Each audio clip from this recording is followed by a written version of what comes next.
Well, hey friends, and welcome back. Today, I want to share with you 10 things that I buy more of as a minimalist. And it is a bit of a dreary, rainy cast day here in Charlotte, so I figured we could just sit down with a cup of tea and have a cozy chat. And for those of you who've ever wondered, because yes, I do see you in the comments, I don't hold an empty mug. There's always tea in here. I just usually drink a couple of sips first so that as I move the mug around, it doesn't spill. I love tea too much to try faking it. Back to the things that I buy more of though. I feel like with minimalism, it's really easy for us to talk about always owning less, whether that's the things that we're decluttering or what we stopped buying, the list goes on. But recently, I've been reminded of the fact that the heart of minimalism really is all about removing the excess so that we can focus on the things that are important to us and that bring us happiness. We aren't decluttering or simplifying to create a boring or empty life, but rather a more full and joy-filled one. And sometimes that actually means buying things so that we can better pursue our passions. So today, I want to share with you 10 things that I've started buying and spending more money on since adopting a more minimalist mindset. So if you haven't already, make sure to hit that subscribe button below for more simple and intentional living videos coming at you twice a week. And let's do this. And this first one should come as no surprise since it's literally what I'm drinking right now, but I definitely spend more on coffee and tea. I think one of the big things that minimalism has really done for me is it's helped me to enjoy the small moments more. And one of my favorite daily rituals and those small moments throughout my day that really brings me joy is taking a few moments in my morning to make a tea or coffee. Don't get me wrong, I've always loved tea and it's pretty much always been a part of my mornings, but I think what changed with minimalism for me was on realizing how much I really did enjoy it and how much pleasure that the tea making experience brought me actually changed from just buying the cheap stuff that you get at the grocery store, the cheap bagged tea that really doesn't have all that much flavor in it, to some really beautiful, high quality loose leaf tea. There are so many more varieties and different options. The flavors really do come through so much more clearly, and it really turns what used to be kind of like a quick thing I would do in the morning to get caffeine into this beautiful kind of process that I get to enjoy walking through just for a few moments each day. It's just like a time in my morning, or actually for me it's often several times throughout my day, where I can just enjoy a few peaceful, mindful moments. And I'm talking a lot about tea because year-round that's definitely what I drink more of, but during the summer I also love a good cold brew coffee, and I've definitely invested in quality there too. Okay, but the number 2 is travel. An actual percentage of my income wise, this is definitely one of the ones that I tend to spend the most heavily on. I love visiting new places, experiencing new cultures, and getting to see just some of the incredible scenery and places that there are around the world. And I feel like for me, travel is one of the best things that I can spend my money on because I'm literally able to create memories that are going to last a lifetime. I feel like there are a lot of people out there who'll go out and buy a new car or a designer purse or even concert tickets as a way to reward themselves for something exciting or even as a special gift for themselves. But for me, whenever I think about high ticket items, my mind immediately goes to, okay, but what if I instead spent that money on travel? It's definitely a huge passion for me, and it's kind of where my heart and my dreams are 24/7. Growing up, my mom always had this saying, when you're 80 years old, looking back on life, what are you going to remember? And to that, I would just add, is it going to be the things that you bought or the places that you went and the memories that you made? Last year, Christopher and I decided to spend an entire month in Greece and Italy. It was one of the best decisions that we ever made, and I know that those memories are going to be with us forever. All right, then the third thing that I've started buying more is books. When I was younger, I was one of those kids who loved reading, and growing up, you could pretty much always find me either doodling or with my nose in a book. But somewhere along the way, I kind of lost my love of reading and only would read if I was being forced to for a class in school. And so what was really cool was that with minimalism and refocusing on the things that I was passionate about,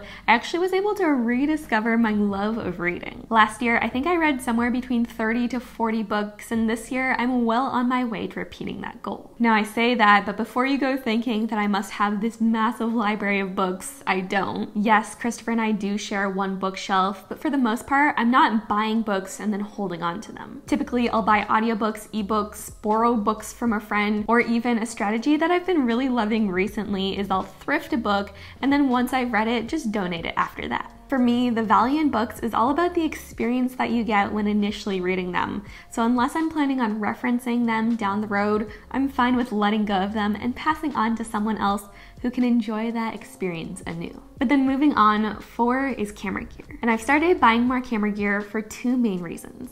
Number 1, it really is a passion of mine. I think I picked up a camera for the first time when I was 13 or 14, and literally ever since, I've always been obsessed with just that process of documenting bits of life, either through photo or video. I remember when I was in high school and my family would go on vacations, and I was always asking my dad if I could borrow the nice camera to take pictures with. I might actually look back and see if I can find any of the pictures that I took.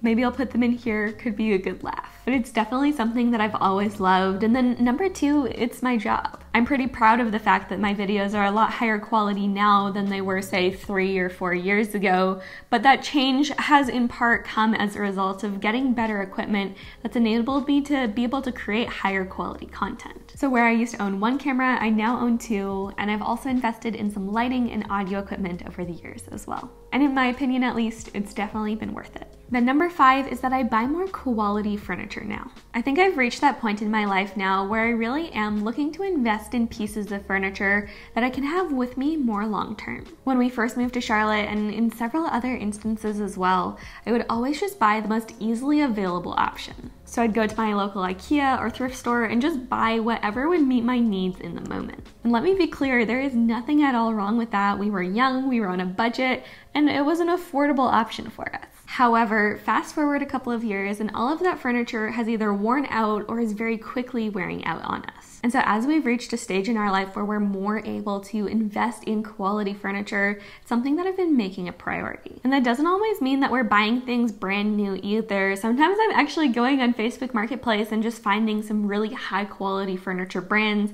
buying them still at a discounted price secondhand. But as we're starting to look for furniture pieces that we can keep with us more long term, quality is definitely something that I'm focusing on more so rather than just strictly price. Yes, I want good value, but I also want something that's designed to last. So last year we invested in this absolutely beautiful dining table and chairs set from West Elm via Facebook Marketplace, and this year we're hoping to do the same with our bedroom. Not necessarily specifically from West Elm, although it very well could be, but just that whole idea of investing in quality pieces that we can keep with us for years. The bed frame that we currently have is definitely starting to squeak around a little bit if you move around too much. Okay, and then number 6 is kind of an interesting one, a bit more of an intangible one too, but that's that I pay more in upfront costs. In the same way that I think that having way too much stuff really does kind of restrict your freedom and limit your options, I think that debt does the same thing to us. It's like this invisible weight that holds us back and ties us down. And so because of that, I really do try to avoid debt absolutely wherever possible. In fact, the only debt that I currently have, and that if all goes according to plan I ever am going to have, is a home mortgage. And so because of that mentality that I have, that I want to avoid debt wherever possible, I actually end up often paying a lot more in upfront costs because I'm paying for something in full at once upon purchase. So both Christopher and I's cars, our phones, our furniture, pretty much everything that we own, we paid more for initially because we chose to pay for it upfront in full rather than paying interest in the long run. And so I love this one because even though we might pay more initially, it actually does help us to save money in the long run. But at the end of the day, this one really isn't quite so much for me about saving money, but more about making decisions that align with my values. I value my freedom. I feel like debt restricts that freedom. And so by choosing to pay for things in full, avoiding debt along the way, it actually helps me to maximize that feeling of freedom for me. But then 7 is another probably pretty predictable one, and that's plants. What can I say? I love them. They help bring the outdoors in. They really enrich and liven a space. They purify the air, and I actually just love the process of taking care of them too. And so even though I'm committing to not buying new plants in 2022, although I did buy one recently because I killed like 3 over the winter, so I did replace one. But even though I'm trying not to increase my overall number of plants this year, I most certainly own more now than I did before adopting a more minimal lifestyle. I think I counted last year and I had somewhere around 30 scattered throughout my house, which might not sound like the most minimal number to you, but I love how different and unique each one is. They bring me joy and a smile to my face whenever I see them, so it's a very intentional number for me. That being said, I think that too many more would just be way too much for me to take care of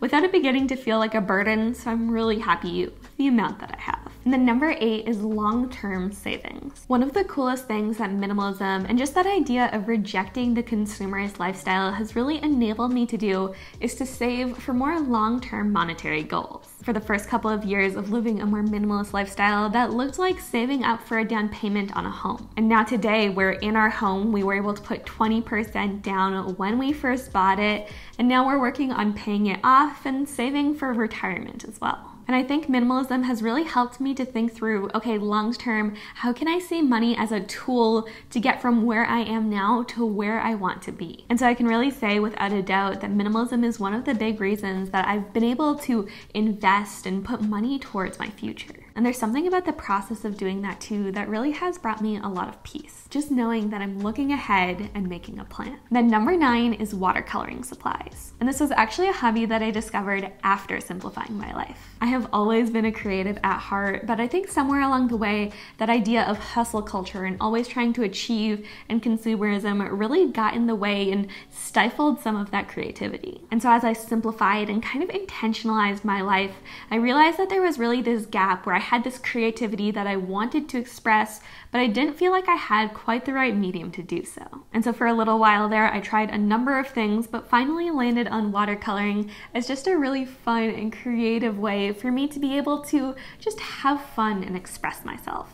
And so it's not like I went out and bought tons and tons of supplies, but I did get what I need so I could do something that I love. And it's actually been really cool too. In the past year, I've combined my love of painting with my love of travel, and I've started painting some of the really cool, special places that we've been to. Most recently, I've done a few of our time in Italy, and it's just a really fun way of being able to capture that moment and that memory. And then the final thing that I buy more of since beginning to live more minimally is vintage and handmade items. So I think this one really ties back to the fact that minimalism has kind of helped me to unleash my creative side of it. When I was younger, the way that I used to decorate was basically I would go into the nearest box store. I actually worked at Kohl's for several years and got a big discount, so it was usually there. I would buy whatever they had, and then that's what my home would look like. I had so many pieces of decor and of clothing that were completely generic and had no real story or personality behind them. And so as I began living more intentionally and kind of really thinking through what are the things that I value and what's important to me,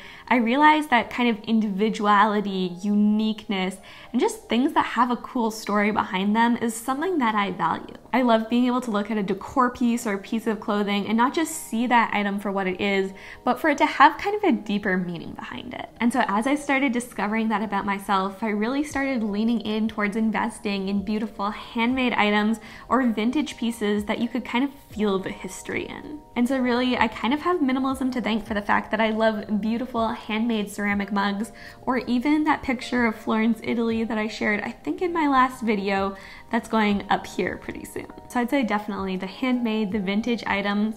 Minimalism was actually something that helped me discover my love of them. All right, well that's it. Those are all the things that I've started buying or investing in more of as a minimalist, and they really are things that have helped me to live more intentionally and just brought joy to my daily life. Now though, I want to hear your list. The things that bring us joy really are unique to each one of us, so I want to hear from you. What are some of the things that you started buying more since trying to live more minimally? Be sure to let me know in the comments below, and as always, if you enjoyed today's video, don't forget to give it a like and subscribe if you haven't already for more simple and intentional living videos coming at you twice a week. Until next time though, friends, I hope you have an incredible day wherever you are, and I'll see you in the next one. And now I've been rationing this to you really well. It's time for the final sip.